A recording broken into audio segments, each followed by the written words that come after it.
This is the sea, one of 7 which join to girdle the globe. Over these and other waters, man has moved in his never-ending search for new horizons, new fortunes. Every great civilization has had its roots in the sea, highway of commerce, trade, exploration. When the New World was occupied, man built his greatest cities where there was easy access to the sea. New York, Boston and Montreal, Philadelphia, Baltimore, Charleston. In later years, as colonization spread inland, man searched for new waterways. And thus was born an inland empire, which grew around the largest body of fresh water in the world, the Great Lakes. 7,000 miles of coastline in the center of a continent, a vast sea, different in only one respect from the other historic 7 of the world. The Great Lakes were landlocked, cut off by nature from ocean shipping. On the map, there appeared to be a passageway for ships, a natural channel, the St. Lawrence River. Here was a waterway broad and deep for hundreds of miles, the most stable river in the world in its flow, never flooding, never shifting, always maintaining its level. And yet, the St. Lawrence presented huge obstacles.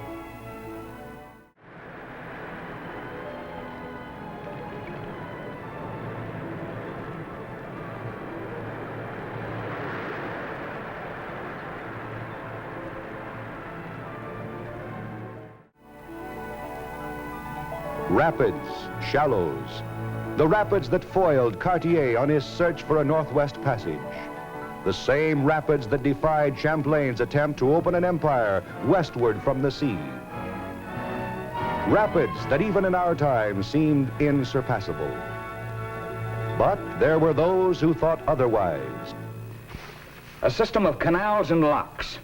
Here, just outside Montreal, at Lachine, at Soulanges, and up the International Rapids section, and we could open up a whole mid-continent to ocean-going commerce. From an engineering standpoint, it may be possible, but the cost would be prohibitive. Yes, I'm afraid this is one of those fine dreams that will never come true. Not in our time. And I say it can be done. And it is being done. Right now, the greatest concentration of heavy machinery ever assembled, over 3,000 pieces of equipment, are at work on one of the greatest projects in the history of mankind. I'm Walter Cronkite with a report on the St. Lawrence Seaway and Power Project.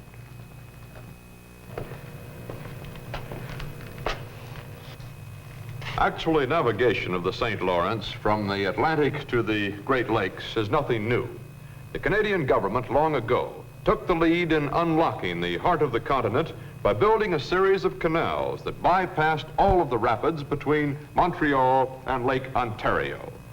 This canal system would allow the passage of 2,500-ton vessels, ships as much as 250 feet long, with a draft of up to 14 feet. But the problem was that most of the world's ocean-going vessels are larger than this, requiring clearance of 80 feet, depth of 27 feet.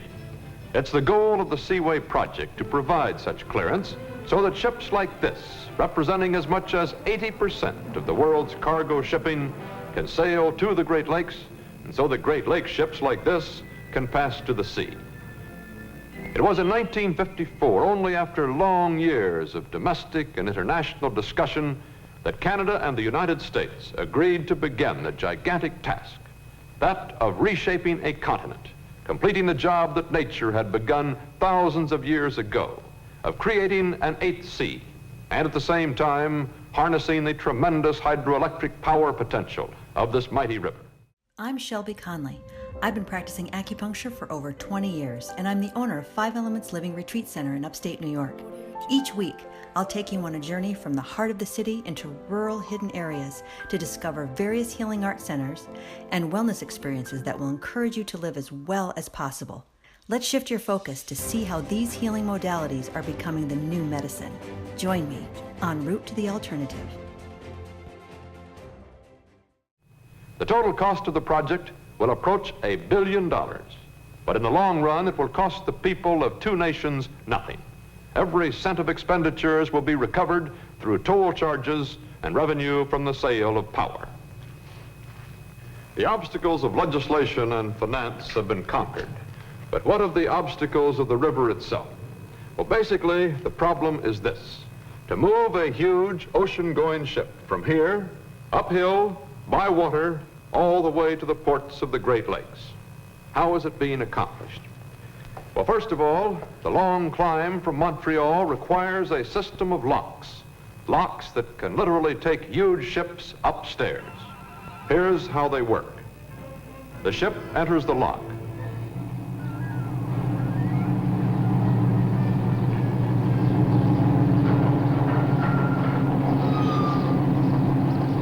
The gates are closed. The water is pumped into the chamber to lift the ship up to the level of higher water upstream. When the water in the lock is raised to the upstream level, the upper gate is opened and the ship steams off.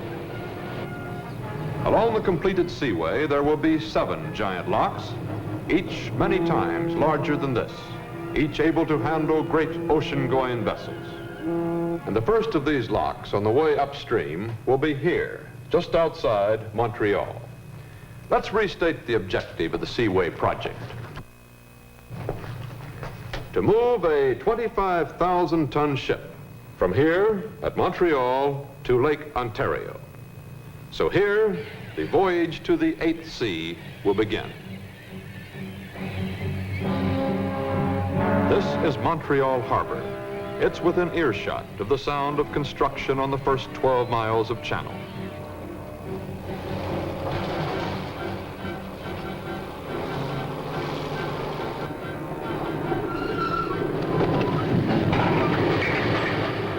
The job is to deepen the river and build the St. Lambert Lock. And one of the chief difficulties here is rock, hard black rock. Technically, it's called shale. The workers, often in frustration, give it other names. But no matter what it's called, it must be removed.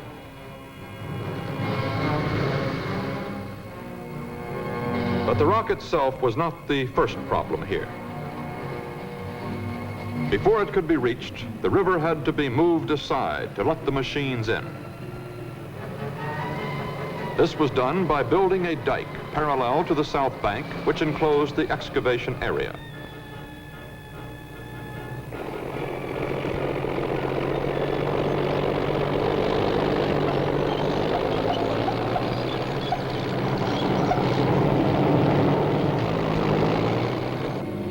From this elongated crater, the water was pumped out and the river bottom exposed.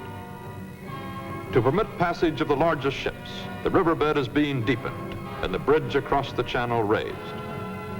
Once this 12-mile section is completed, the river will be put back in the channel.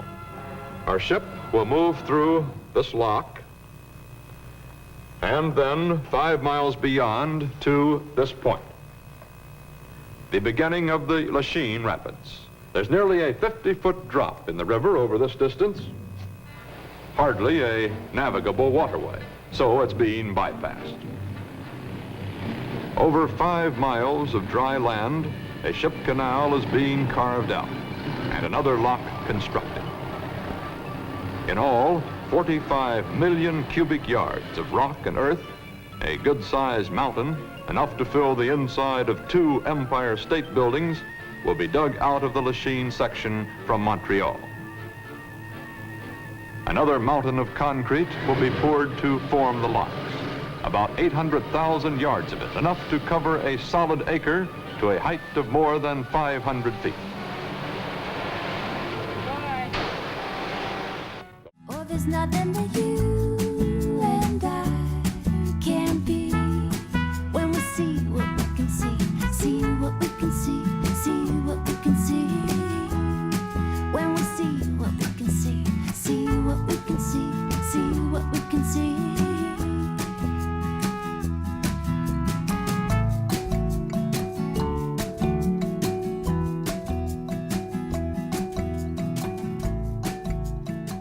Lock in place, and the channel dug, our ship will be able to move to the section of the river called Lake St. Louis. Only some dredging of shoal areas along here,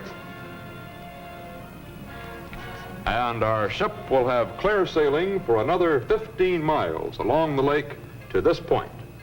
But at this point, we're stopped by more rapids. Small ships now bypass this section by means of the Canadian Soulange Canal. But to get our 25,000-ton ship around the rapids, a new system of larger locks is being built across the river.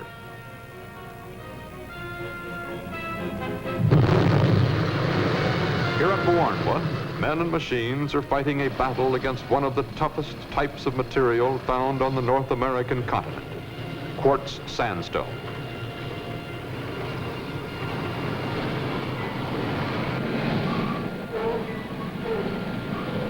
Like large chunks of carborundum, this silicon stone wears out the steel teeth of shovels in as little as 18 hours, often less. Millions of tons of this stone must be drilled, blasted, and hauled out of the way before work can be started on the two locks.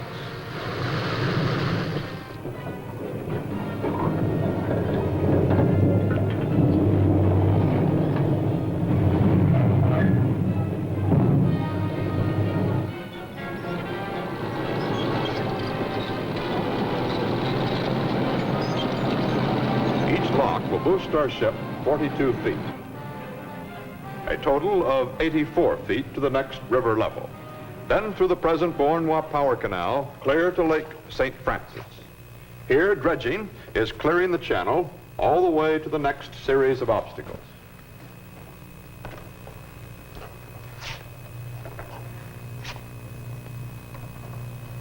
The International Rapids Section, the most concentrated area of work on the St. Lawrence Seaway and Power Project, and one of the most formidable obstacles to the creation of the Eighth Sea. The mighty Long Sault Rapids. Over 100 million gallons of water per minute, roaring down a 90-foot grade. But a few miles away is another sound, the sound of two nations working together to make these rapids disappear. Constructing the world's second largest power dam, a 3,200-foot concrete arm which will hold the river back and tame it into a lake.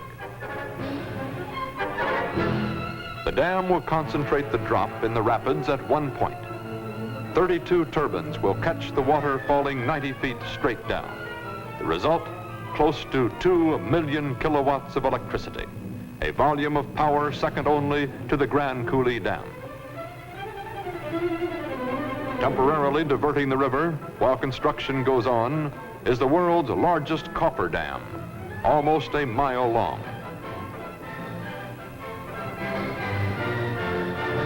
60 cylindrical caissons made of hundreds of pieces of interlocking steel were driven into the riverbed, packed tight with rock and dirt to hold out the water, so that the dam behind it could be built on dry ground. In the early stages of the project, one big problem on the Canadian side was transporting machines and material into the excavation area without interrupting traffic on the present Cornwall Canal. To accomplish this, 2 tunnels were constructed beneath the canal, one for trucks and machinery, and a smaller one for personnel.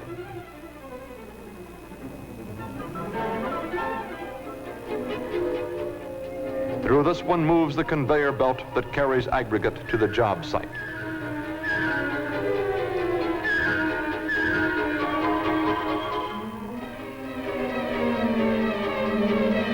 Here in a 100-foot tower called a batch plant, stone and cement are mixed together to make concrete and poured as fast as it's made.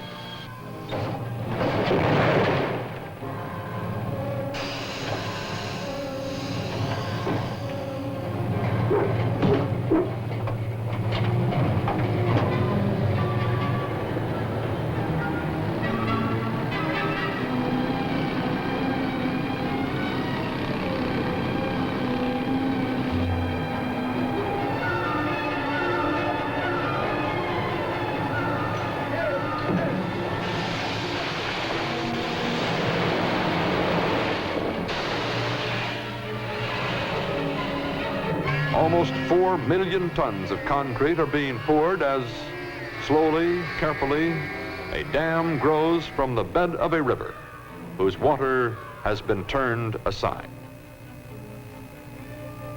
But the job of harnessing the power of the St. Lawrence could not be accomplished with only one dam. A control dam is needed to block the south channel and control the flow of the river. At a point 4 miles upstream from the power dam between the U.S. mainland and Long Sault Island, construction of this 2,900-foot control dam is well underway.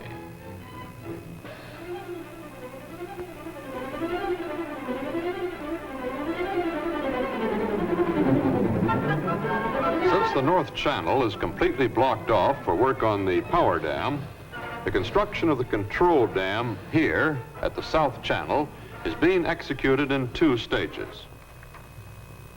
During the first stage, this section was cofferdammed. And a slice taken out of the island so that the river could flow this way. Then, in this basin, the water was pumped out. During the second stage, the same thing will be done in reverse. When the first half of the permanent dam is completed, the cofferdams will be removed. And new cofferdams will be constructed here and here. Then this cut will be plugged and the river diverted through a second cut going this way and on through the completed section of the dam.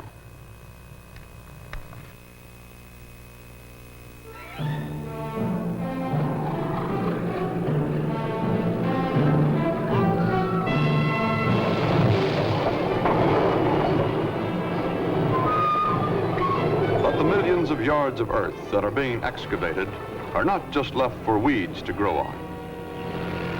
More than 10 million yards are needed to construct a 14-mile system of dikes around the powerhouse and dam.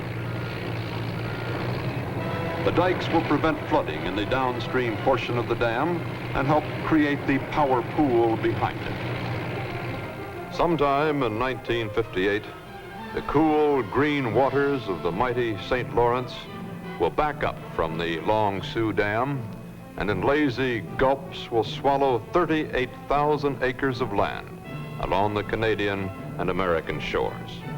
At that time, this all will become one vast lake.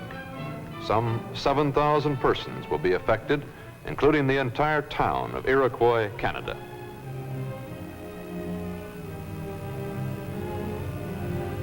In preparation for the oncoming flood, huge house movers are being used in relocating homes, contents and all, to the new town sites a few miles away.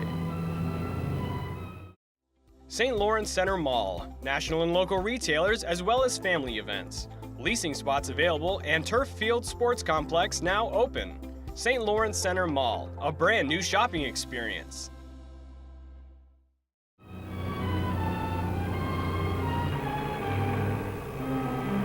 Also, in preparation for 1958, all the trees on the affected area must be cut down. Highways and railways relocated. New power lines built, so that nothing will interrupt the flow of water to the powerhouse. Nothing will bar the path of ships on their way to the 8th sea. The problem now is to get our 25,000-ton ship around the powerhouse and the dam, and up 9 more stories to the level of the pool. Under construction is a 10-mile canal excavated through dry land from here to here, and 2 more locks, the Grass River Lock here at the entrance and the Eisenhower Lock. These will solve the detour problem in the International Rapids section. The Grass River Lock will be 860 feet long, 80 feet wide, and 80 feet high. The second of the pair, the Eisenhower Lock, will have the same dimensions. Before work on the locks could progress to the concrete stage, one of the real earth-moving challenges of the project had to be overcome.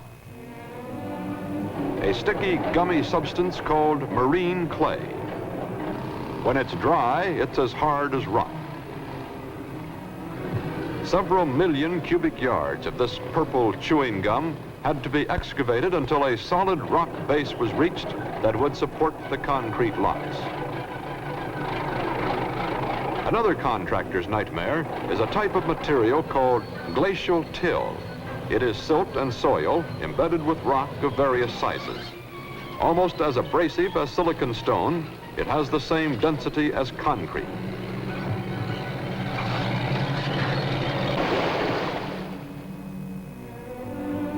During the winter months, excavation of clay and till became even more difficult. Frozen hard during the night, it became a mass of slippery goo during the day.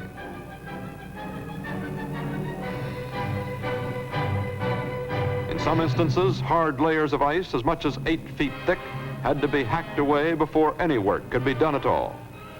Sub-zero temperature added to the maintenance problem. Work slowed down, but never stopped. Working around the clock, men and machines fought the worst that nature could throw at them. But by the spring of '56, 2 tremendous canyons had been dug down to bedrock, and the concrete walls of the locks were about to take shape.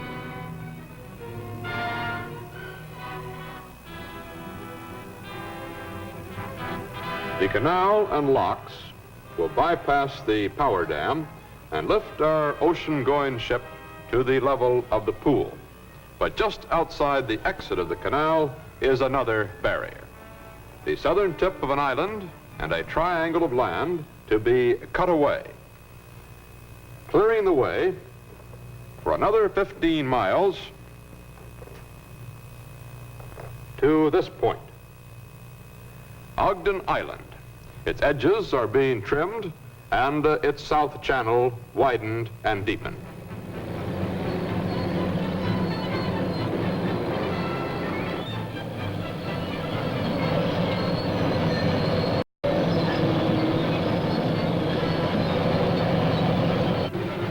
Another mile upstream and we're stopped by a narrow channel. It's being widened. So now our ship can move on. But there's still another short climb on our elevator ride up to the level of the 8th sea, another dam, and one more lock here at Point Iroquois. Between Point Rockaway on the United States side and Point Iroquois, Canada, this second control dam is being built. It will be a half a mile long. 32 steel gates positioned between concrete piers will regulate the flow of water from Lake Ontario.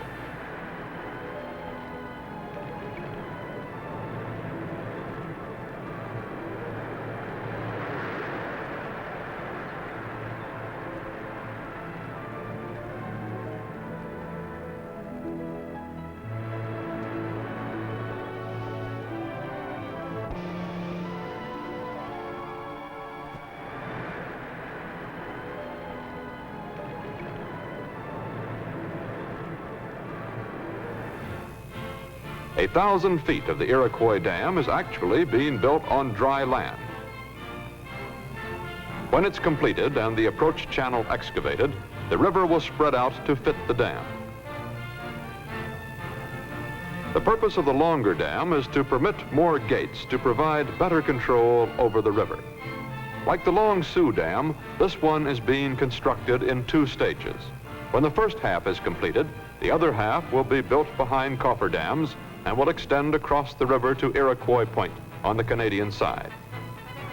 In order to bypass the dam and raise our ship a few feet higher to the level of Lake Ontario, the last of 7 locks is under construction.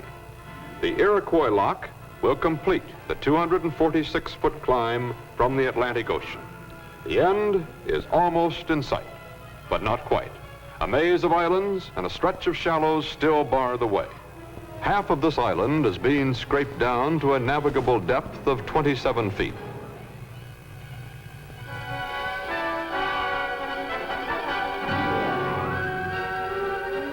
8 million yards of rock and till chopped away from this finger of land which juts out into the channel.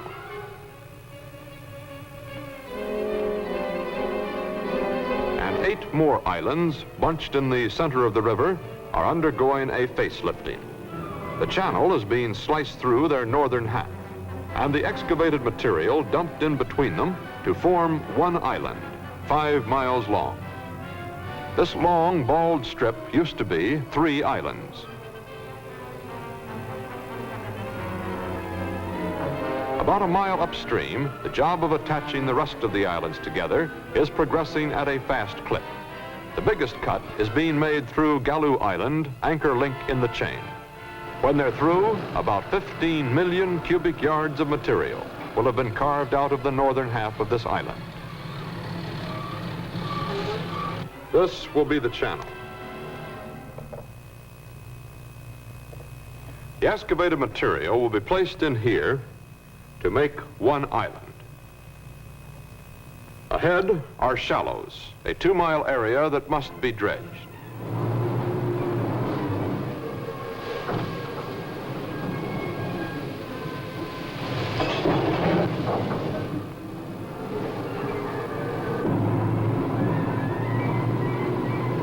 Here, as much as 40 tons of rock and muck are lifted out with each bite, and occasionally all in one chunk.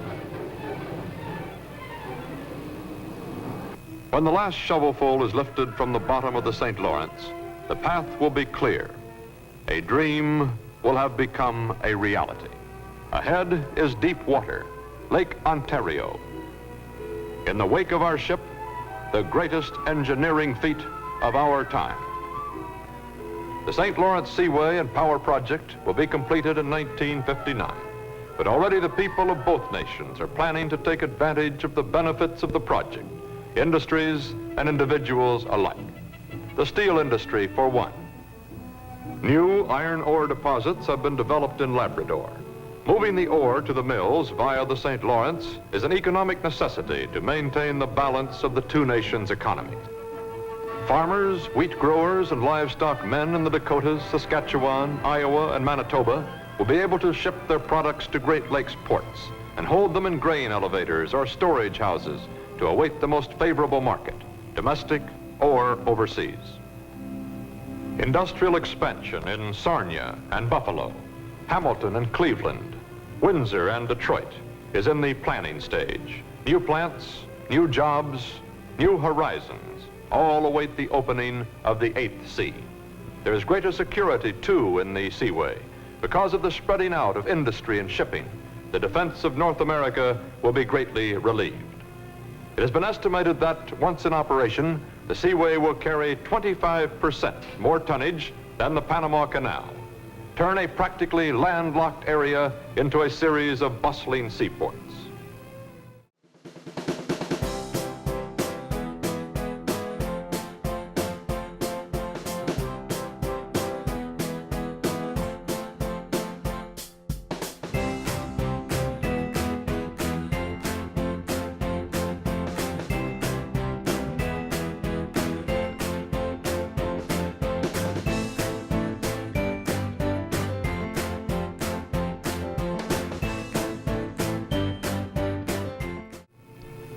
Contributing also to this industrial expansion is the tremendous new source of hydroelectric power.